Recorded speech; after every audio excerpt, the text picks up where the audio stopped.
So, a very good morning to all of you. In the previous lecture, we have studied about alternating EMF and current, average और mean value of alternating EMF and current.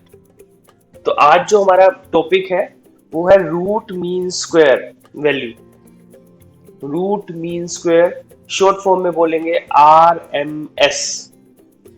ठीक है, RMS। But इसके सिर्फ एक ही नाम नहीं है RMS, इसके दो नाम और हैं। इसको एक और टर्म भी बोलते हैं virtual value, virtual value of alternating EMF and current, and effective value of EMF alternating EMF and current. तो रूट मीन स्क्वायर जो वैल्यू है उसके दो नाम और है, इफेक्टिव वैल्यू और एक वर्चुअल वैल्यू। तो अगर किसी भी नाम से आए तो भी आपको यही टॉपिक करना है, root mean square, RMS, effective and virtual. Okay, तो स्टार्ट करते हैं आज का lecture.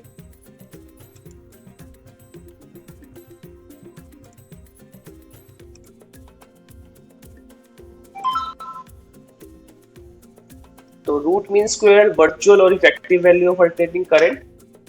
Root mean square value of alternating current is that steady current which would produce the same heat in a given resistance in a given time as is produced by the given alternating current in the same resistance in the same time। देखो, इससे पहले जो आपने concept पढ़ा mean value का, average value का, पहली बात तो ये थी कि वो कभी भी हम फुल साइकिल पे नहीं ले सकते। उसका आंसर ये था क्योंकि ये full cycle consist of half positive half negative, तो वो एक दूसरे को कैंसिल कर देती। इसीलिए हमेशा जो रूट मीन वैल्यू है वो हमेशा हाफ साइकिल पे निकाली जाती है। बट जब हम बात करेंगे रूट मीन स्क्वायर वैल्यू की, तो उसको हम फुल साइकिल पे ही लेते हैं। उसका रीजन क्या है, जो हीट है वो कभी भी ऐसा नहीं होता कि पॉजिटिव वाली जो साइकिल है उसमें हीट निकल जाए और नेगेटिव वाली साइकिल में हीट वापस आ जाए। तो हीट अगर एक बार निकल गई तो वापस नहीं आ सकती। ठीक है ना, तो इसीलिए चाहे पॉजिटिव हाफ साइकिल हो चाहे नेगेटिव हाफ साइकिल हो, जो हीट है वो हमेशा बाहर की तरफ फ्लो कर रही है। ओके, तो इसीलिए हम रूट मीन स्क्वायर, वर्चुअल और इफेक्टिव वैल्यू को फुल साइकिल पे ही हम इसको कंसीडर करते हैं। और इसकी अब डेफिनेशन क्या है, जैसे डेफिनेशन थी आपकी मीन वैल्यू की कि जब किसी कंडक्टर में से एक बार हम अल्टरनेटिंग करंट पास कराएं और एक बार हम डीसी करंट पास कराएं, स्टेडी करंट पास कराएं, अगर दोनों सेम टाइम के लिए पास कराएं, तो अगर दोनों में सेम चार्ज बनता है तो वो है एवरेज वैल्यू। यहां पर है रूट मीन स्क्वायर वैल्यू, तो सेम ऐसे ही, लेकिन यहाँ पे एक रेजिस्टेंस लेंगे हम। तो पहले तो मैं इसका डायग्राम बना लेता हूँ। अच्छा, रेजिस्टेंस का सिंबल क्या होता है बेटा?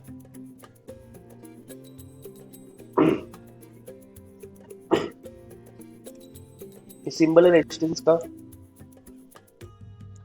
मान लो ये डीसी का सप्लाई है ना, ठीक है, ये करंट यही होगा IV। वर्चुअल के लिए IV लिख सकते हो, इफेक्टिव लिखना है तो EFF, और अगर RMS लिखना है तो RMS। ओके, ये रेजिस्टेंस,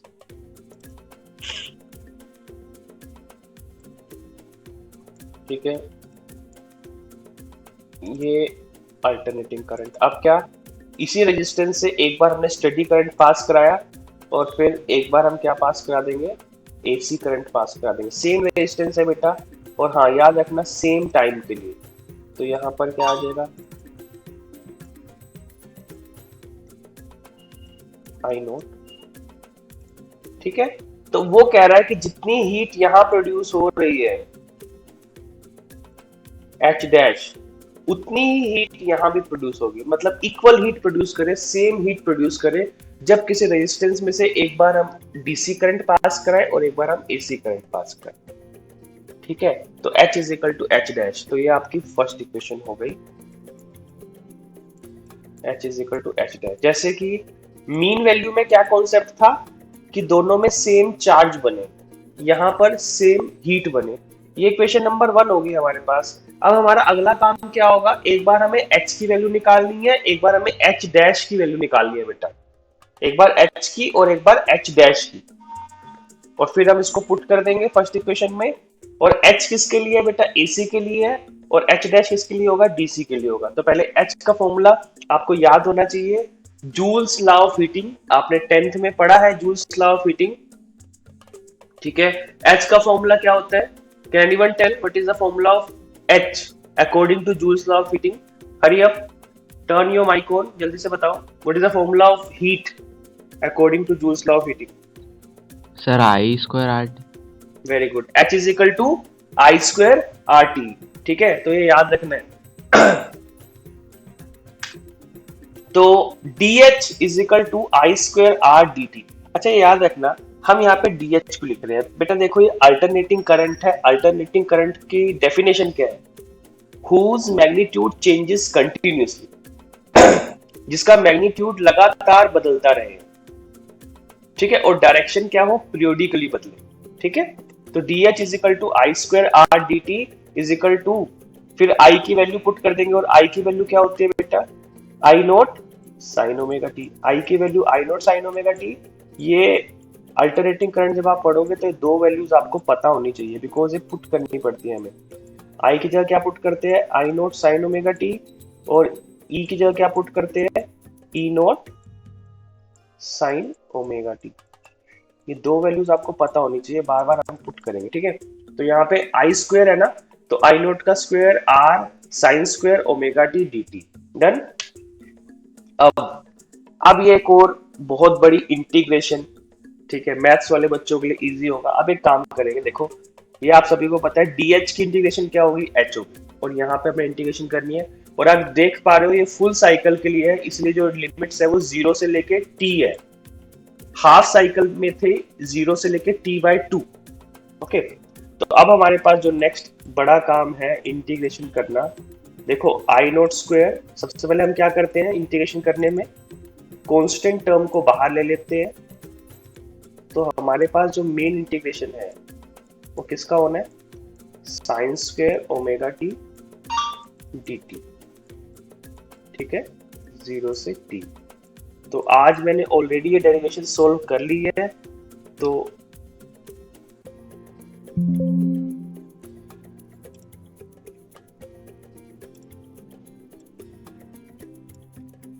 अब देखो आपको क्या करना है, sign square omega T D T की इंटीग्रेशन आनी चाहिए आपको, ठीक है। आप लोगों को बस ये साइन स्क्वायर ओमेगा टी की इंटीग्रेशन आपको आनी चाहिए।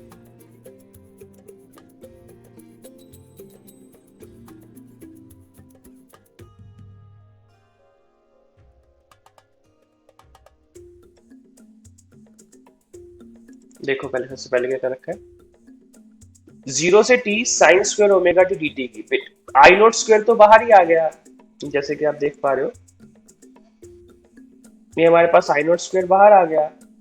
तो हमने सामने sign square omega T D T की इंटीग्रेशन करनी आनी चाहिए। सबसे पहले तो ये बात ध्यान रखो, आप डायरेक्टली इसको इंटीग्रेट नहीं कर सकते, यहाँ पे आपको एक फॉर्मूला याद करना पड़ेगा, 1 साइन स्क्वायर ओमेगा टी का formula 1 plus cos 2 omega T upon 2, 1 plus cos 2 omega T upon 2, और फिर डी टी तो आएगा ही बाहर।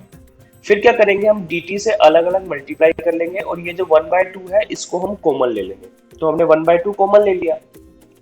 अब 1 इंटू डी टी अलग अलग मल्टीप्लाई कर लेंगे डी टी से, 1 इंटू डी टी आ गया, और उसका इंटीग्रेशन 0 से t plus cos 2 omega T D T, उसका इंटीग्रेशन 0 से t।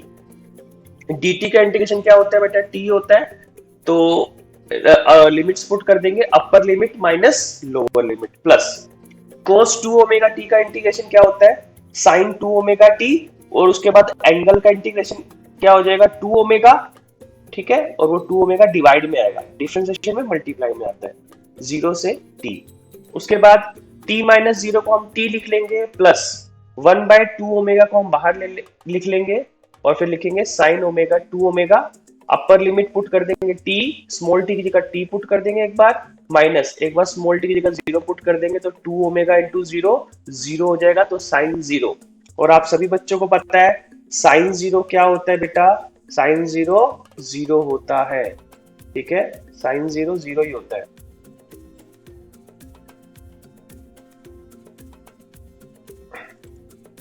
ठीक। उसके बाद हम क्या करेंगे, ओमेगा की वैल्यू पुट कर देंगे। ओमेगा की वैल्यू क्या होती है, 2 पाई बाई टी। ओमेगा की वैल्यू क्या होती है, 2 पाई बाई टी। तो हम इसको पुट कर देंगे 1/2 टी एज इट इज। यहाँ पे देखो 1/2 ओमेगा था ना, ओमेगा जब पुट करेंगे 2 पाई, तो 2 × 2 पाई 4 पाई, और टी ऊपर चला जाएगा। सिमिलरली साइन 2 ओमेगा था, ओमेगा की जगह 2 पाई बाई टी पुट कर दिया, टी से टी कट गया तो कितना आ गया, साइन 4 पाई -0। अच्छा, साइन की एक सही बात है कि sine n pi is equal to 0, मतलब sine 0 is equal to 0, sine pi is equal to 0, sine 2 pi is equal to 0, sine 3 pi is equal to 0, and goes on. But जब आएगी कोस की वैल्यू बेटा, जब आएगी ना कोस की वैल्यू, तो कोस में थोड़ा सा चेंज है। क्या चेंज है कोस में, कोस में आपको देखना पड़ेगा बेटा ओड है या इवन है।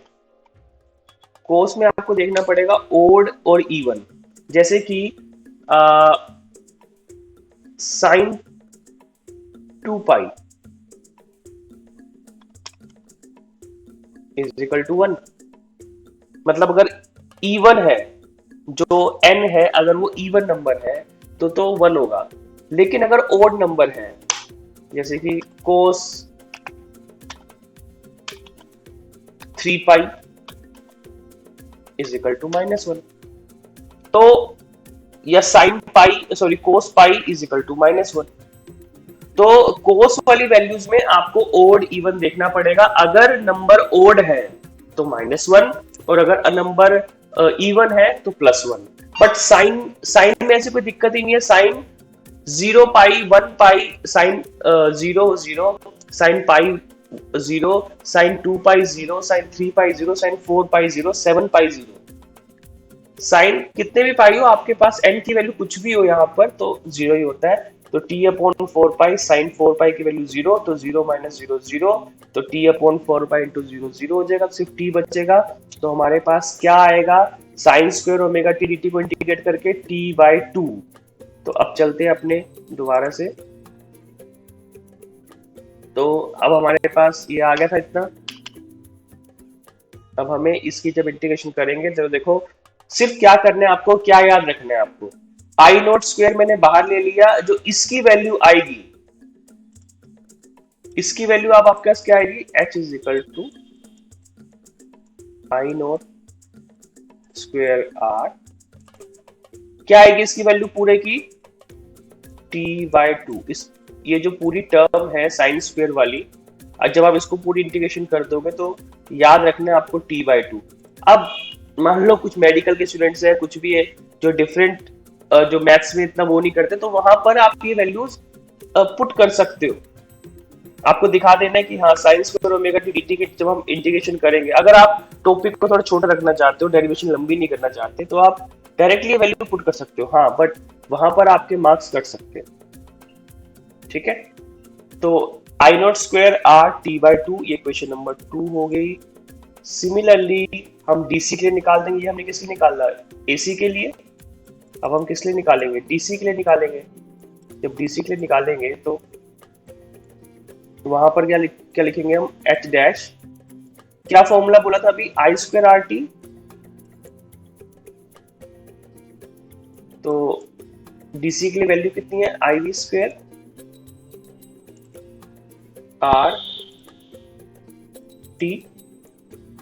ठीक है, बस अब h की वैल्यू आ गई, h डैश की वैल्यू आ गई, इन दोनों को यहाँ पे पुट कर देंगे। h की जगह h की वैल्यू, h डैश की वैल्यू फर्स्ट इक्वेशन में, इन दोनों को इक्वेट करेंगे तो हमारे पास फॉर्मूला आ जाएगा। अब हम देखते हैं एनिमेशन में। ठीक है, देखो यहाँ पर, तो यहाँ पर आ गया h is equal to I0² R t/2 आ गया। After integration omega is replaced with 2 पाई/t। If IV is the virtual value of AC, तो H is equal to IV² RT, ये ठीक है। और ऐसे ही जब आप निकालोगे DC के लिए तो यहाँ पर आ जाएगा IV is equal to IRMS is equal to I effective, क्योंकि तीनों एक ही चीज है, is equal to I0/√2, I0/√2, और 1/√2 की वैल्यू होती है 0.707, और परसेंटेज में देखोगे तो 70.7% I0। ठीक है।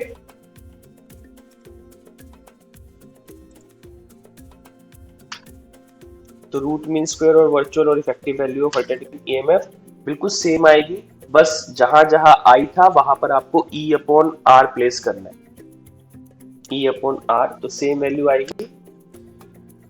Root mean square value of alternating current और EMF can be calculated over any period of cycle, मतलब चाहे आप हाफ साइकिल पे भी करना चाहो, फुल साइकिल पे भी करना चाहो, ठीक है। Do not use the above formula if the time interval under the consideration is less than 1 period. लेकिन ये वाला जो फॉर्मूला है ना, ये फुल साइकिल के लिए लगता है, ठीक है। तो हाफ साइकिल के लिए आपको खुद एक इंटीग्रेशन में चेंज करना पड़ेगा, यहाँ पे जो लिमिट है आपको t/2 लगानी पड़ेगी। ये आप देख पा रहे हो, relative values, peak, virtual and mean values of alternating EMF. यहाँ पे हम तीन, आपको पीक वैल्यू तो पता ही है, ठीक है, peak value, virtual value, mean value. तो ये तो हो गया बेटा, देखो पीक वैल्यू जो ई नोट दिखा रहा है वो पीक वैल्यू दिखा रहा है, ये वर्चुअल वैल्यू दिखा रहा है, हमेशा पीक से कम ही होगा, और ये मीन वैल्यू दिखा रहा है। तो आपको क्लियरली दिख रहा है जो पीक वैल्यू है वो सबसे ज्यादा होगी, उसके बाद वर्चुअल वैल्यू होगी, और सबसे कम क्या होगी, मीन वैल्यू होगी। EM is equal to E average is equal to 0.637 E naught. EV is equal to E RMS is equal to E effective 0.707 of E naught. आपको दिख पा रहा है कि 0.707 is greater than 0.637. That is why EV is placed above EM. The given values of alternating current and EMF are virtual values unless otherwise specified. ठीक है। 220 volt AC means EV is equal to E RMS is equal to 230 volt. तो basically जो आपके घरों में जो supply आ रही है 220 वोल्ट की या 230 वोल्ट की, ठीक है, वो आपके पास RMS वैल्यू है। AC ammeter and AC voltmeter read the RMS values of alternating current and voltage respectively. They are called hot wire meters. अच्छा ये बात भी ध्यान रखना, जो हम अपने प्रैक्टिकल में यूज करते हैं वो AC को मेजर नहीं कर पाएंगे, वो DC को मेजर करते हैं। AC के लिए अलग से एमीटर वोल्ट मीटर आते हैं, उसका नाम है AC ammeter, AC volt meter, उन्हें कहते हैं हॉट वायर मीटर्स, ठीक है। नेक्स्ट टॉपिक हम नेक्स्ट लेक्चर में स्टार्ट करेंगे, तो I hope you all understand the video, ठीक है, and I hope you all understand the topic, what is the topic, ठीक है। That's it for today, thank you all.